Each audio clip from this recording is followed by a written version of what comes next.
ఓ దైవజనుడు ఇలా అంటాడు, క్రైస్తవునికి వచ్చే కష్టాలంట గూడ్స్ బండి లాంటివి అంట. ఆమె ఏం చెప్పండి ఒకసారి. క్రైస్తవుడికి వచ్చే కష్టాలు గూడ్స్ బండి లాంటివి అట.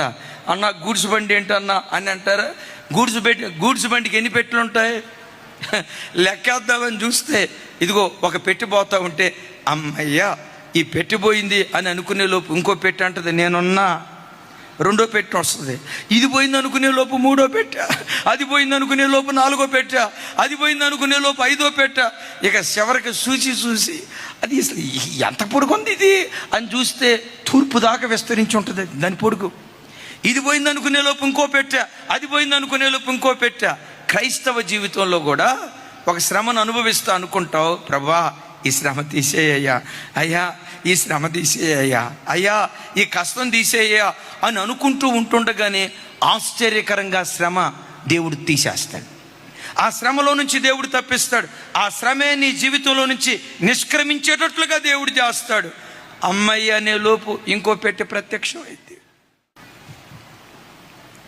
ఈ పెట్టి ప్రత్యక్షమై సరేలే అది అయిపోయింది కదా, దేవుడు అట్లా చేశాడు కదా, దీనికి కూడా చేస్తాడులే అని అనుకునే లోపు ఆ రెండవ సమస్య కూడా నిష్క్రమిస్తుంది.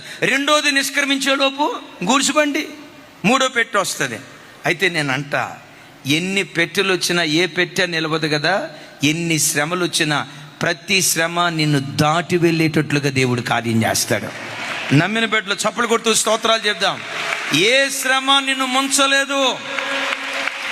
జలములలో గుండా నడుచుకుంటూ వెళ్తావు, ఆ జలాలు నిన్ను ముంచవు. జ్వాలల్లో గుండా నడుచుకుంటూ వెళ్తావు, ఏ జ్వాల నిన్ను కాల్చలేదు. వాటి మధ్యలో దేవుడు నిన్ను నిలవబెడతాడు.